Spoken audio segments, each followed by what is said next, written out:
Tignan nyo. Pinapalo ko na, sinisira ko na.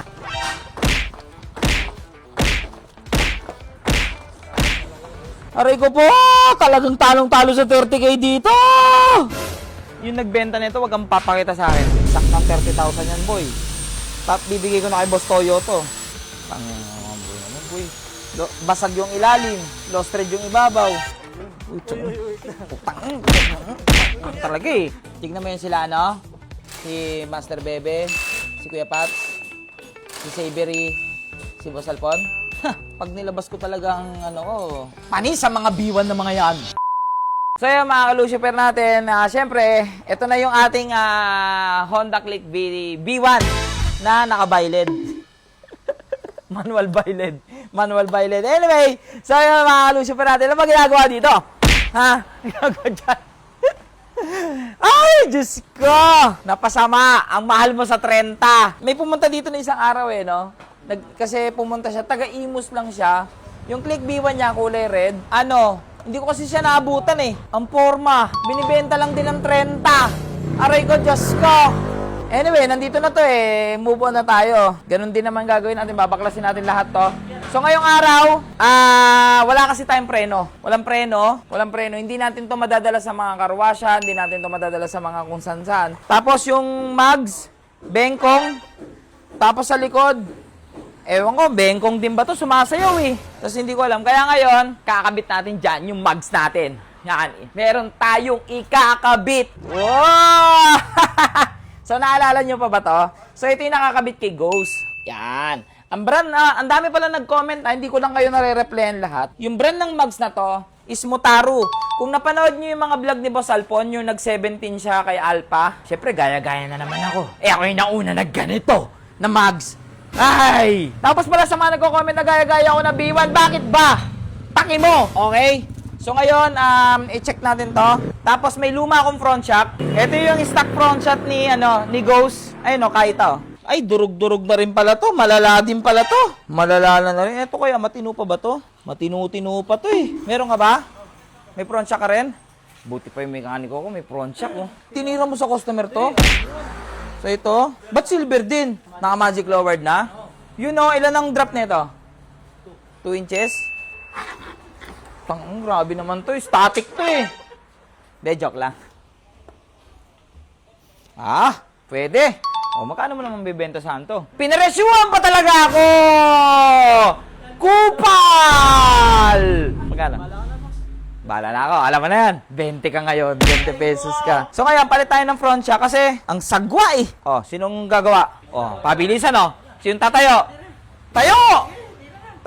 So palit tayo front shock, palit tayong mags. So ito yung style ng swing arm ng B1. Yan talaga yung mahabang yan. Tapos ito yung stock pipe ng B1.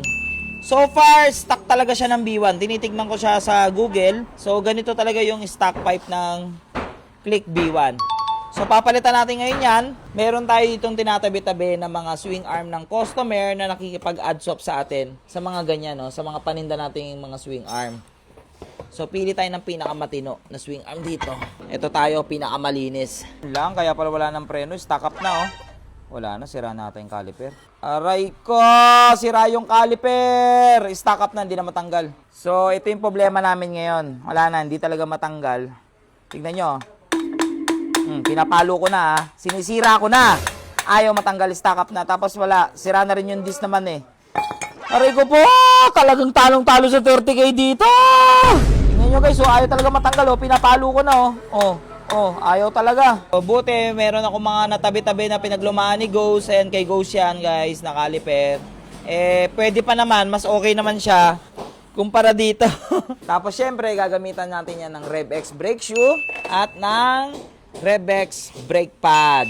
Para bago na. Alright. Ganda ng brake pad, Pero yung caliper, di kalawang. Okay lang yan. Unti-unti lang natin. Wala na akong budget So ito, meron tayong mga natatabing mga 4 holes. Ito na yung pinakamatino natin 4 holes dyan na napagpalitan ng customer. Asan na yung lighten natin? May lighten dun May lighten dun Nakakahoy na yung lighten Talaga, tinabi na ng... Wait lang, may lighten tayo dun Wala na, nakahoy na. Kinahoy na nga natin, kinahoy pa. Diyos ko naman. Siyempre, CNC na natin yan. Baka magasgasan yung ano ko eh, 17 mags ko eh. Boy, gusto ko sana talagang i-big this na. Pero kasi boy, tignan mo naman si Flip B3 natin, eh halos lahat yan, kinupit ko na lang sa shop. Tapos ngayon, kukupitan ko na naman yung shop. Wala na, magsasara na tong shop para sa mga motor ko. Oh, eh, tiis muna tayo. Tapos ngayon, meron ako dito, sa mga nagpapa-magic lowered, meron tayong lowering bolt na tinatawag. Kung gusto nyo mag-drop sa ibabaw, okay, di ba magic lowered na. Tapos gusto nyo pa drop sa ibabaw ng 1 inches, 2 inches, kailangan nyo nito kasi pag hindi nyo naglagay nito, isa lang yung bolt nyo. So safety tayo, safety. Ba't ba lahat ng napansin ko lang mga naka-B1, tingnan mo yung nabili ni Master Bebe, may mini driving light din. Yung kay Kuya Pats, hindi ko napansin, hindi ko napanood kung may mini driving light. Kay Boss Alpon, may mini driving. Tapos dito talaga nilalagay. Bakit kaya? Tingnan mo yun sila, si Master Bebe, si Kuya Pats, si Sabery, si Boss Alpon. Pag nilabas ko talaga ang malalim kong bulsa. O, diba? Panis sa mga B1 na mga yan. Joke lang. Malulupit yan. Mga idol natin yan. O, yan na. Wait. Meron akong malupit na habe mile.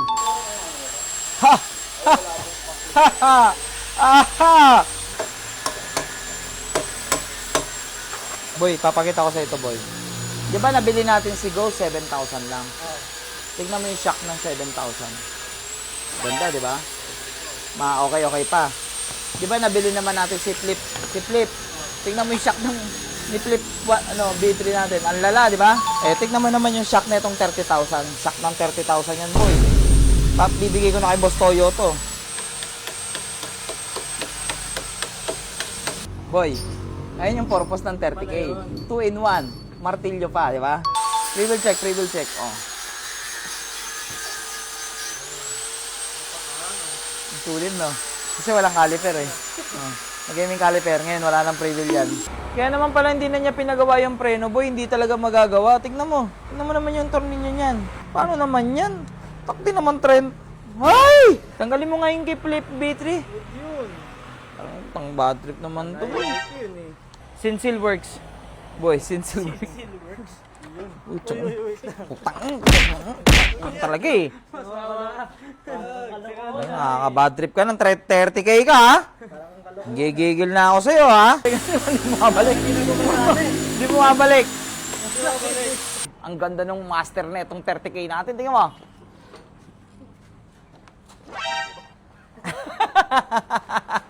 Wala, sira na talaga, master. Hype na motor to, walang center stand. Putik ang boy. Lahat stock up, pati yung brake cable.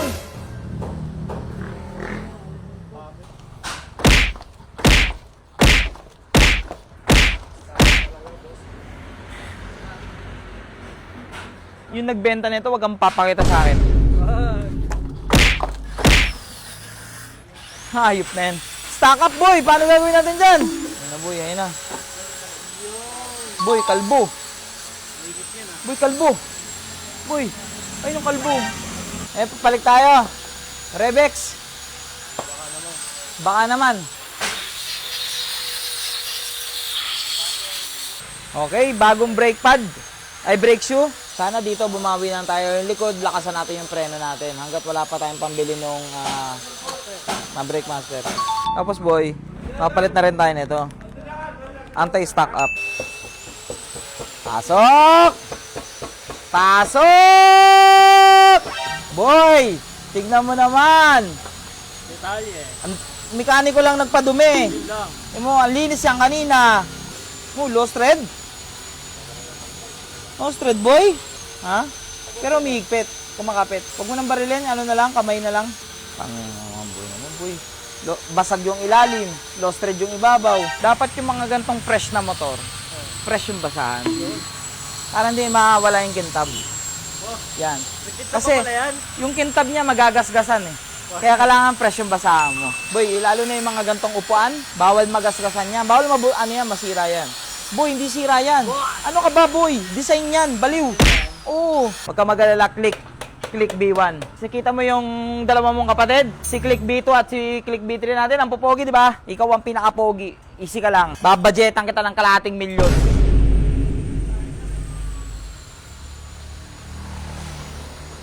Ayos. Walang preno harapan. Pero yung likod, nilakasan natin. So, yan na yung itsura na ngayon. Tingnan nyo naman. 17 mags ni Mutaru. Okay, sa mga may gusto, meron tayo niyan dito sa shop ha. Punta lang kayo. May ad swap tayo dyan sa 17. Yan ang itsura ng 17 mags. Wala pa tayong engine support ha. Pinalitan lang muna natin dahil sira yung mag, sira yung preno, hindi natin maikot. Okay? Okay. So, syempre, hindi matatapos tong video na to. Para makita nyo na maayos yung tindigan ngayon ni Click B1 natin na wala pa rin pangalan. Lagay kayo dyan sa baba ko ng maganda pangalan nito. Tingnan nyo guys, ha? Pasukan na natin yan ng montage. Sabog kami kasi